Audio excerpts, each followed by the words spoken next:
ಉತ್ತಿಷ್ಠ ಬ್ರಹ್ಮಣಸ್ಪತೆ ದೇವಯಂತಸ್ತ್ವೇಮಹೇ ಉಪಪ್ರಯಂತು ಮರುತಃ ಸುದಾನವಃ ಇಂದ್ರಪ್ರಾಶೋರ್ಭವ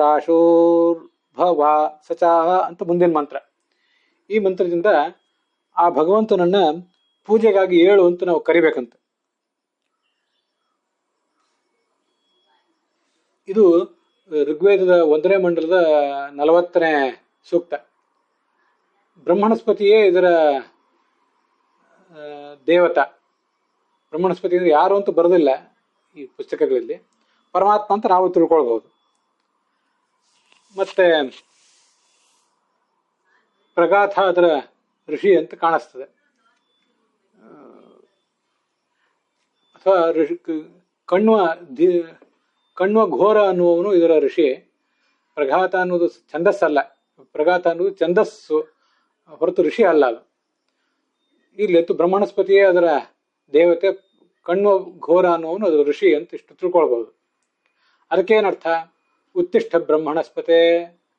ಈಗ ಮೊದಲು ಆ ದೇವನ ಮೇಲೆ ಆಚ್ಛಾದಿತವಾದಂತಹ ವಸ್ತ್ರವನ್ನು ನಾವು ತೆಗೆದಿದ್ದೀವಿ ಅಂತ ಕಲ್ಪಿಸ್ಕೊಂಡಿದ್ದೇವೆ. ಮುಂದೆ ಉತ್ತಿಷ್ಠ ಅಂತ ಅವನನ್ನ ಏಳಿಸ್ಬೇಕು.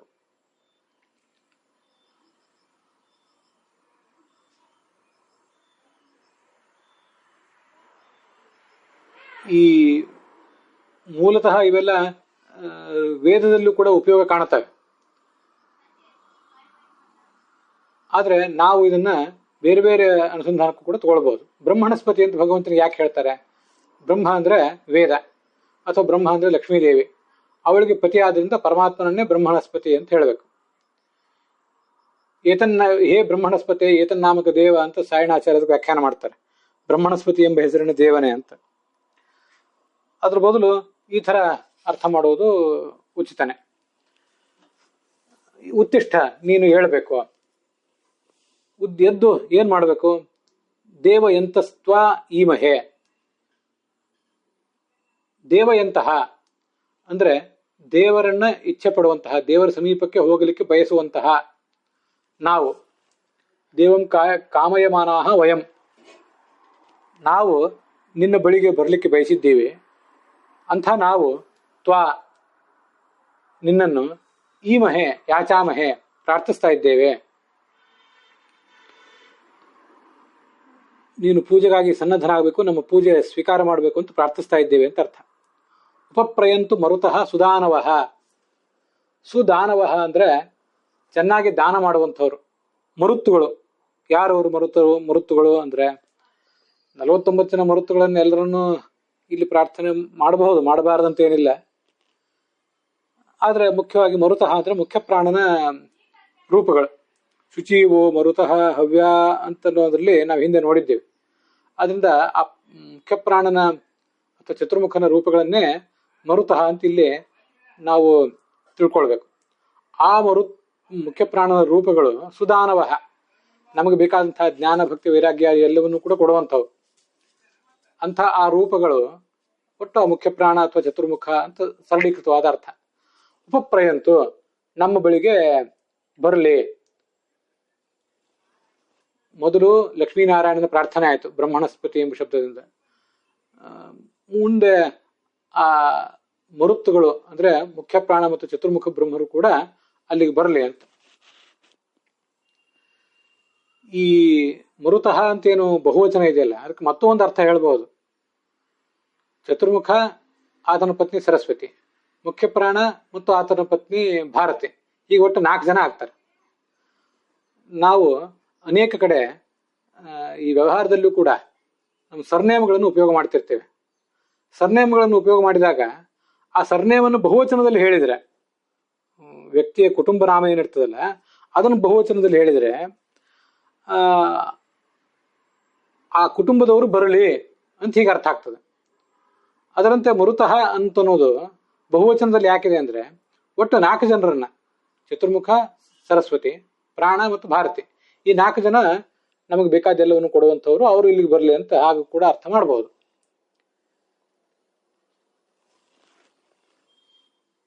ಉಪಪ್ರಯಂತು ಮರುತಃ ಸುದಾನವಃ ಇಂದ್ರ ಪ್ರಾಶೂರ್ಭವ ಸಚ. ಇಂದ್ರ ಅಂತ ಪರಮೇಶ್ವರನಾದ ಭಗವಂತನನ್ನ ಪ್ರಾರ್ಥಿಸುವುದು. ಸಚ ಅಂತ ಶಬ್ದ ಇದೆ. ಸಚ ಅನ್ನೋ ಶಬ್ದಕ್ಕೆ ಸಾಯಣಾಚಾರ್ಯರು ಬ್ರಹ್ಮಣಸ್ಪತಿನ, ಬ್ರಹ್ಮಣಸ್ಪತಿಯ ಜೊತೆಗೆ ನೀನು ಬರಬೇಕು ಅಂತ ಅರ್ಥ ಮಾಡಿದ್ದಾರೆ. ಅದಕ್ಕೆ ನಾನು ಬೇರೆ ಅರ್ಥ ಹೇಳ್ತೇನೆ, ಅದನ್ನು ಮುಂದೆ ನೋಡೋಣ. ಬ್ರಹ್ಮಣಸ್ಪತಿ ಜೊತೆಗೆ ಬರಬೇಕು ಅಂತ, ಬ್ರಹ್ಮಣಸ್ಪತಿ ಅಂದ್ರೆ ಯಾರು ಅಂತ ಗೊತ್ತಾಗಬೇಕಲ್ಲ, ಅದನ್ನು ನೋಡೋಣ ಮುಂದೆ. ಪ್ರಾಶೂಹು ಸೋಮಸ್ಯ ಪ್ರಾಶಕೋ ಭವ, ನೀನು ಇಲ್ಲಿಗೆ ಬಂದು ಈ ಸೋಮರಸವನ್ನ ಪಾನ ಮಾಡಬೇಕು. ಪ್ರಾಶು ಅಂದ್ರೆ ಕುಡಿಯುವವನು. ಏನನ್ನು ಕುಡಿಯುವುದು ಅಂದ್ರೆ ಸೋಮರಸವನ್ನ ಕುಡಿಲಿಕ್ಕೆ ನೀನು ಬರಬೇಕು ಅಂತ ತಾತ್ಪರ್ಯ. ಭಕ್ತ್ಯಾದಿ ಅಲಂಕೃತವಾದ ನನ್ನ ಮನಸ್ಸೇ ಒಂದು ಸೋಮ, ಅದನ್ನು ಪಾನ ಮಾಡಲಿಕ್ಕೆ ನೀನು ಬರಬೇಕು ಅಂತ ಅದರ ಒಟ್ಟು ತಾತ್ಪರ್ಯ ಆಗಬಹುದು. ಇಲ್ಲಿ ಸಚ ಅಂದ್ರೆ ಬ್ರಹ್ಮಣಸ್ಪತಿನ ಅಂತ ಸಾಯಣಾಚಾರ್ಯ ಅರ್ಥ ಬರೆದಿದ್ದಾರಲ್ಲ, ಅದರ ಬದಲು ಆ ಸಚ ಅಂತ ಅನ್ನೋದಕ್ಕೆ ಸುಖದಿಂದ ಸಂತೋಷದಿಂದ ಬರಬೇಕು ಅನ್ನೋ ಅರ್ಥವನ್ನು ಮಾಡೋದು ಹೆಚ್ಚು ಯೋಗ್ಯ. ಸರ್ವಮೂಲದಲ್ಲಿ ಆಚಾರ್ಯರು ಆ ಅರ್ಥವನ್ನ ಋಗ್ಭಾಷ್ಯದಲ್ಲಿ ಹೇಳಿದ್ದಾರೆ. ಅದಕ್ಕಾಗಿ ಅದನ್ನ ನಾನು ಹುಡುಕಿ ಇಲ್ಲಿ ಹೊಂದಿಸ್ಕೋಬಹುದು ಅಂತ ತಿಳ್ಕೊಂಡಿದ್ದೇನೆ. ಇದು ಋಗ್ಭಾಷ್ಯದ 5ನೇ ಸೂಕ್ತ. ಅಲ್ಲಿ ಪುರುತಮಂ ಪುರೂಣಾಂ ಈಶಾನಂ ವಾರ್ಯಾಣಾಂ ಇಂದ್ರಂ ಸೋಮೆ ಸಚ ಸುತೆ ಅಂತ 2ನೇ ಮಂತ್ರ. ಅಲ್ಲಿ ಸಚ ಅಂದ್ರೆ ಸುಖದಿಂದ, ಸುತೆ ಸೋಮೆ ಸುಖೇನೈವ ಸಚ ಗಾಯತ ತಂ ಪ್ರಭುಂ ಅಂತ ಆಚಾರ ಅರ್ಥ ಮಾಡಿದ್ದಾರೆ. ಹೀಗೆ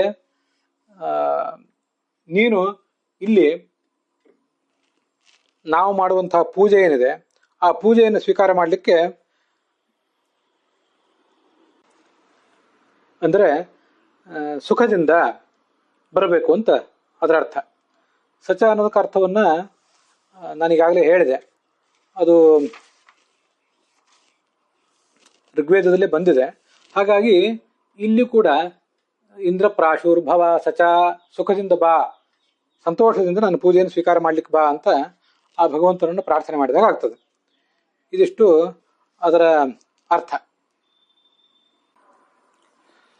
ಈ ಶ್ಲೋಕ ಆದಮೇಲೆ ಬೇರೆ ಬೇರೆ ಶ್ಲೋಕಗಳನ್ನೆಲ್ಲ ಹೇಳ್ತಾರೆ ಕೆಲವರು. ಅದು ಕೆಲವು ಪುಸ್ತಕಗಳಲ್ಲಿ ಮುದ್ರಿತ ಆಗಿದೆ. ಉತ್ತಿಷ್ಠೋತ್ತಿಷ್ಠ ಗೋವಿಂದ, ಉತ್ತಿಷ್ಠ ಗರುಡ ಧ್ವಜ, ಉತ್ತಿಷ್ಠ ಕಮಲ ಕಾಂತ, ತ್ರೈಲೋಕ್ಯಂ ಮಂಗಲಂ ಕುರು. ಗೋವಿಂದನೇ, ಗೋವುಗಳ ವೇದಗಳ ಅಧಿಪತಿಯಾದ ಭಗವಂತನೇ ಉತ್ತಿಷ್ಠ ಉತ್ತಿಷ್ಠ ಏಳು. ಗರುಡಧ್ವಜನೇ ಉತ್ತಿಷ್ಠ ಏಳು. ಕಮಲಾರಮಣನಾದ ನಾರಾಯಣನೇ ಉತ್ತಿಷ್ಠ ಏಳು. ತ್ರೈಲೋಕ್ಯಕ್ಕೆ ಮಂಗಳ ಕೊಡುಬ ಅಂತ ಪ್ರಾರ್ಥನೆ. ಕೃತಾಂಜಲಿ ಪುಟೋಭೂತ್ವ ಪ್ರಾರ್ಥಯೇಚ್ಚ ಜನಾರ್ದನಂ, ಕೃಪಯಾ ಉತ್ಥೀಯತಾಂ ದೇವ ತವ ಪೂಜಾ ಕ್ರಿಯಾಯುತಃ. ಕೃತಾಂಜಲಿ ಪುಟನಾಗಿ ಕೈ ಮುಗಿದು ನಾನು ಪ್ರಾರ್ಥನೆ ಮಾಡ್ತೇನೆ, ನೀನು ಇಲ್ಲಿ ಬರಬೇಕು ಅಂತ ಅದರ ಅರ್ಥ. ಆಯತಾಭ್ಯಾಂ ವಿಶಾಲಾಭ್ಯಾಂ ಶೀತಲಾಭ್ಯಾಂ ಕೃಪಾನಿಧೆ, ಕರುಣಾರಸಪೂರ್ಣಾಭ್ಯಾಂ ಲೋಚನಾಭ್ಯಾಂ ವಿಲೋಕಯ. ನಿನ್ನ ವಿಸ್ತೃತವಾದಂಥ ತಂಪಾದಂಥ ಕಣ್ಗಳಿಂದ, ಕರುಣಾ ಎಂಬ ಅಮೃತದಿಂದ ಕೂಡಿದ ಕಣ್ಗಳಿಂದ ನನ್ನನ್ನು ನೋಡಬೇಕು. ಸತ್ಪತ್ರ ಗಂಧ ಪುಷ್ಪಾದ್ಯೈಹಿ, ಬೇರೆ ಬೇರೆ ಥರದ ಎಲೆಗಳು, ಗಂಧ, ಪುಷ್ಪ ಇವುಗಳ ಮೂಲಕ ನಿನ್ನನ್ನು ಸ್ತುತಿಸುವವನಿದ್ದೇನೆ. ಸಂಸಾರಾರ್ಥಿ ನಿವೃತ್ತಯೇ, ಸಂಸಾರದ ಪೀಡಾ ಪರಿಹಾರಕ್ಕಾಗಿ ನಾನು ನಿನ್ನನ್ನು ಪೂಜಿಸುವವನಿದ್ದೇನೆ. ಅನುಜ್ಞಾಂ ದೇಹಿ ಅಂತ ಭಗವಂತನನ್ನ ಅಲ್ಲಿ ಪ್ರಾರ್ಥನೆ ಮಾಡಬೇಕು. ಇವು ಕೆಲವು ಶ್ಲೋಕಗಳು ಕೆಲವು ಕಡೆ ಕೇಳಿ ಬರ್ತವೆ. ಇನ್ನು ಕೆಲವು ಕಡೆ ನಮೋ ಬ್ರಹ್ಮಣ್ಯ ದೇವಾಯ ಗೋಬ್ರಾಹ್ಮಣ ಹಿತಾಯ ಜಗದ್ಧಿತಾಯ ಕೃಷ್ಣಾಯ ಗೋವಿಂದಾಯ ನಮೋ ನಮಃ ಅನ್ನೋ ಶ್ಲೋಕನೂ ಕೂಡ ಕೇಳಿ ಬರ್ತದೆ. ಈ ನಮೋ ಬ್ರಹ್ಮಣ್ಯ ದೇವಾಯ ಅನ್ನೋ ಶ್ಲೋಕವನ್ನ ಕೆಲವರು ಆರಂಭದಲ್ಲೇ ಹೇಳ್ತಾರೆ. ಇಲ್ಲೂ ಕೂಡ ಹೇಳುವುದು ಕೆಲವು ಕಡೆ ಕಂಡು ಬಂದಿದೆ. ನಾವಿದನ್ನ ಈ ಹಿಂದೆನೇ ನೋಡಿದ್ದೇವೆ. ಆದ್ರಿಂದ ಮತ್ತೊಮ್ಮೆ ಅದ್ರ ಬಗ್ಗೆ ನಾನು ಅರ್ಥವನ್ನೇನು ಹೇಳಲಿಕ್ಕೆ ಹೋಗೋದಿಲ್ಲ.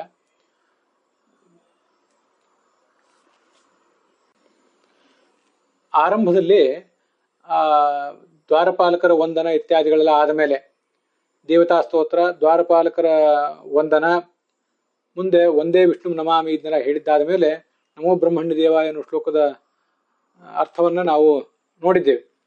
ಅದನ್ನ ಅಲ್ಲಿಯೂ ಹೇಳ್ತಾರೆ, ಇಲ್ಲಿಯೂ ಹೇಳ್ತಾರೆ. ಅದು ಅವರವರ ಅನುಸಂಧಾನಕ್ಕೆ ಬಿಟ್ಟದ್ದು.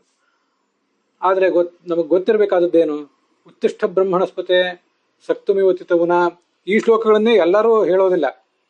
ಎಲ್ಲಾ ಪುಸ್ತಕದಲ್ಲೂ ಇವೇನು ಮುದ್ರಿತವಾಗಿ ಇಲ್ಲ. ಯಾರ್ಯಾರಿಗೆ ಯಾವ್ದಾವ್ದು ಇಷ್ಟವೋ ಅದನ್ನ ಅವರವರು ಹೇಳ್ಬೋದು.